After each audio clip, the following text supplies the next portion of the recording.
सके नहीं, अश्लीलता का कहीं ना कहीं ये जो पीढ़ी चल रही है, नवयुवकों की जो पीढ़ी चल रही है, कुछ ऐसे हैं जो पढ़े लिखे नहीं है, गंवार हैं। भोजपुरी हमनी के मातृभाषा लेकिन भोजपुरी के तथाकथित सुपरस्टार भोजपुरी में अश्लीलता घोरे में लागल बाटे। देखिए कहले का मतलब ही बा ना, हम छोटे स्टार हैं, स्टार का हम छोटे करना सा हाउस वाइफ यूट्यूबर हैं। कहीं ना कहीं तालाब के जोन मगरमच्छ है, बात समझिएगा आप सबके लोग। हम सबसे कहता नहीं, जितना जनता जनार्दन बा सबके कहता नहीं, ई गाना गाए वाला चाहे लिखे वाला केहू गलत नहीं है, गाना बजाए वाला गलत है। अगर उस गाना का आप बहिष्कार कर दो, वो आपके स्क्रीन पे आ रहा है, उसको आप स्किप कर दो, कैसे बजेगा वो गाना? हम पूछते हैं कैसे बजेगा गाना?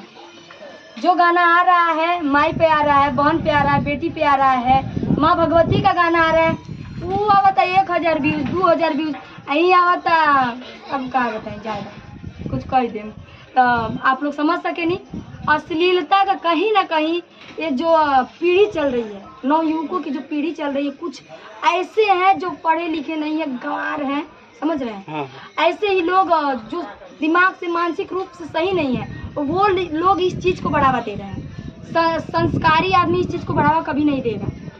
गाने वाला आदमी गलत नहीं है, लिखने वाला आदमी गलत नहीं है। मान लीजिए चल रहा है तभी तो लिख रहा है, चल रहा है तभी तो गा रहा है, नहीं चलता तो नहीं करता। आप तो अश्लीलता नहीं गाते, फिर भी आपका वीडियो चलता है। देखिए मेरा वीडियो अभी कहाँ है, हम दिल में बसे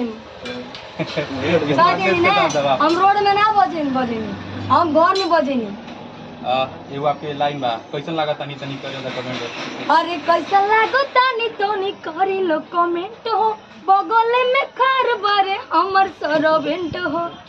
अरे राजा जी के हमारा बेकार चलबा, हमर देवर पहुना लो, बोलो का हालो बा। काफी प्यार दुलार लोग आप लोग ये गाना पर देनी में कोनो अश्लील ना रहा। हम अपन दिल का फीलिंग रवा लोग से कहे रानी, जौना के माध्यम से हम वायरल भई रही। कहीं ना कहीं देवर पहुना कह के हम ये रियल सच्चाई है कि वायरल हुए थे हम।